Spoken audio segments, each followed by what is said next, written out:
Di atas kertas, proyek ini kelihatannya sempurna banget. Koperasi desa atau kelurahan merah putih yang akan kita sebut juga Kopdes merah putih. Dan proyek ini disebut-sebut akan jadi solusi buat warga desa agar bisa meningkatkan ekonomi mereka.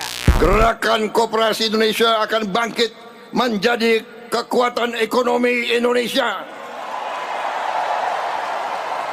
Kekuatan ekonomi yang tidak akan bawa uang lari dari Indonesia. Benar? Kalian bayangin aja, pemerintah punya mimpi besar untuk menyuntikkan dana miliaran rupiah ke puluhan ribu koperasi yang ada di desa.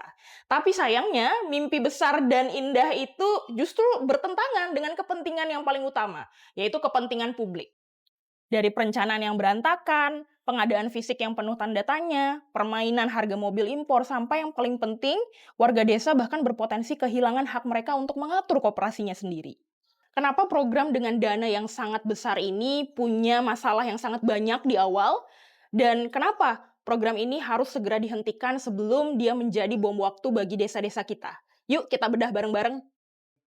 Sebelum kita bahas bareng-bareng di mana letak rusaknya proyek bermasalah ini, yuk kita sama-sama luruskan dulu pemahaman kita. Koperasi itu apa sih sebenarnya? Kalau kita merujuk ke definisi internasional menurut ICA, koperasi itu adalah perkumpulan orang-orang yang dilakukan secara sukarela untuk memenuhi kebutuhan ekonomi, sosial, dan budaya mereka yang dijalankan lewat sebuah perusahaan yang dimiliki bersama, dan itu dijalankan secara demokratis. Jadi kata kuncinya sukarela, demokratis.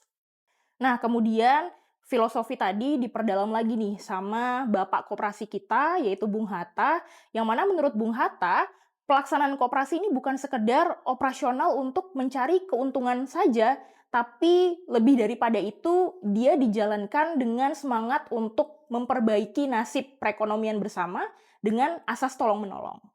Jadi Bung Hatta itu selalu menekankan bahwa esensi dasar dari pelaksanaan koperasi itu adalah self-help atau proses menolong diri sendiri secara kolektif dan bersolidaritas. Koperasi lahir dari bawah, dari kesadaran para warga yang merasa punya nasib dan kebutuhan yang sama dan kemudian mereka berkumpul dan bersolidaritas.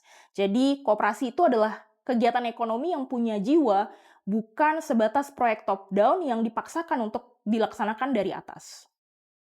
Nah, seandainya Bung Hatta lihat pelaksanaan Kopdes Merah Putih yang sekarang, akan seperti apa ya kira-kira respon dari beliau? Kalau kita berangkat dari filosofi yang dikembangkan oleh Bung Hatta tadi, maka kita bisa melihat bahwa sejak awal sebenarnya Kopdes Merah Putih ini banyak sekali masalahnya dan bahkan salah total sejak tahapan perencanaannya.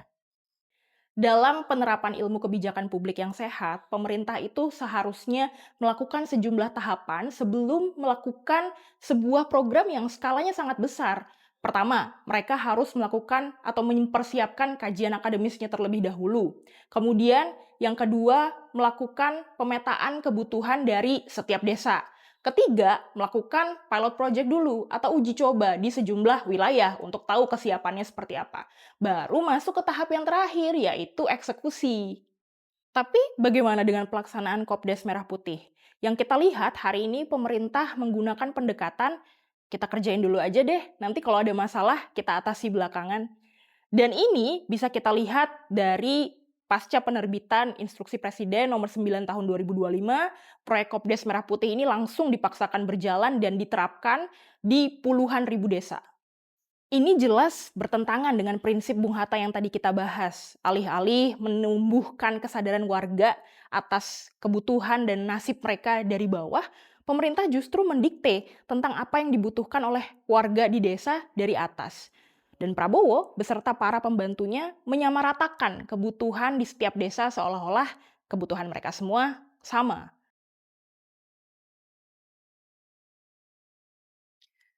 Nah, karena perencanaan yang berantakan, masalahnya langsung kelihatan tuh di fasilitas dan juga bangunan. Kalau teman-teman tahu, anggaran yang dialokasikan untuk membangun gedung Kopdes itu besar banget loh. Sekitar 1,6 miliar untuk pembangunan fisiknya. Tapi kalau kita lihat fakta yang ada di lapangan, kita bakal ngelus dada sih. Kenapa? Karena banyak banget bangunan yang kesannya tidak sebanding dengan anggaran besar yang dikeluarkan. Nah, keanehan ini makin menjadi-jadi kalau kita lihat pada urusan transportasi logistiknya. Lewat penunjukan yang tertutup, PT Agrinas Pangan Nusantara secara tiba-tiba memesan sebanyak 105.000 unit mobil pickup yang berasal dari India dengan merek Mahindra dan juga Tata Motors. Dan kalian tahu, nilai untuk sejumlah pickup tersebut sebesar 24,66 triliun rupiah. Nah, ini jadi bikin ribut. Karena apa? Industri otomotif dalam negeri justru lagi kesusahan, tapi di saat yang sama kita malah belanja besar-besaran ke luar negeri. Belum lagi, pelaksanaan tendernya dilaksanakan secara tertutup, sehingga muncul dugaan kuat bahwa proyek ini sengaja digelembungkan harganya atau di markup. Apesnya lagi, mobil-mobil dari India ini dipaksakan penggunaannya untuk seluruh desa secara sama rata di seluruh Indonesia. Padahal, kita tahu sendiri, medan jalan di tiap-tiap desa itu kan berbeda-beda, dan penggunaan mobil ini nggak cocok untuk dilakukan di semua desa. Gimana bisa proyek dengan anggaran yang sangat besar ini justru berjalan secara ugal-ugalan? Nah, jawabannya ada di peraturan yang dibentuk secara terburu-buru yang tadi kita sempat bahas di awal. Aturan teknis mengenai pengecekan fisik di lapangan itu baru keluar lewat Peraturan Menteri Koperasi Nomor 1 Tahun 2026. Padahal sebelum peraturan ini dibentuk pun proyeknya sudah ada dan berjalan di mana-mana. Dan akibat dari tidak adanya survei yang layak untuk lokasi penentuan dan juga pembangunan dari Gerai Kopdes, maka pada akhirnya ada banyak sekali lokasi pembentukan gedung Koperasi Desa Merah Putih yang dibentuk secara tidak jelas dan tidak layak. Di beberapa wilayah, pembangunan Gerai Kopdes Merah Putih ini justru dibangun di atas fasilitas umum, tanah adat, dan juga di lahan-lahan yang sama sekali tidak strategis. Jadi, alih-alih untuk meningkatkan perekonomian warga, pembangunan Kopdes Merah Putih ini justru malah memicu konflik dengan warga.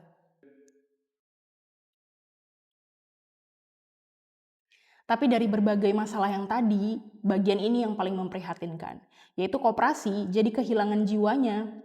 Kalian ingat kan tadi Bung Hatta menekankan bahwa prinsip dasar dari koperasi adalah dia dikendalikan secara demokratis dari bawah. Tapi justru sistem di Kopdes Merah Putih itu sama sekali tidak begitu. Dia dijalankan dengan didikte dari pusat lewat sistem komando ala militer. Dan lebih parahnya lagi, warga desa tidak dilibatkan dan hanya menjadi penonton. Udah gitu, pemerintah melibatkan militer untuk memberikan pelatihan bagi para manajer yang nanti akan bertugas di Kopdes Merah Putih. Ini justru nggak relevan sama sekali, karena militer itu ya ahlinya dalam menjalankan pertahanan negara, bukan ahli akuntansi atau bisnis mikro. Parahnya lagi, pemaksaan latihan fisik ala militer ini sudah memakan korban jiwa. Beberapa orang calon manajer Kopdes Merah Putih dilaporkan meninggal dunia yang diduga akibat porsi latihan fisik yang tidak masuk akal. Tragedi ini jadi bukti nyata bahwa memaksakan komando ala militer kepada pelaksanaan bisnis kerakyatan, taruhannya adalah nyawa dan korban jiwa. Lantas pertanyaannya, apa alasan melibatkan militer dalam proyek Kopdes Merah Putih ini? Yayasan LBH Indonesia melalui siaran persnya menyampaikan bahwa ada dejavu dari kegagalan KUD atau Koperasi Unit Desa yang terlaksana saat Orde Baru dan berpotensi terulang kembali pada masa sekarang. Pada saat itu, koperasi dijadikan alat komando untuk mengendalikan desa. Kemudian dijadikan juga sebagai sarana pengerahan nelayan dan petani, juga menjadi saluran program dari pemerintah. Bukan sebagai wadah organisasi bagi warga yang merdeka seperti apa yang tadi dicita-citakan oleh Bung Hatta. Dan kali ini pelaksanaan Kopdes Merah Putih berpotensi untuk melakukan atau mengulangi kesalahan yang sama. Agenda dui fungsi TNI semakin dinormalisasi dengan masuknya militer ke dalam pelaksanaan proyek Kopdes Merah Putih. Ini adalah militerisme dalam bentuk baru yang mengatasnamakan pangan, ekonomi desa, dan juga percepatan pembangunan.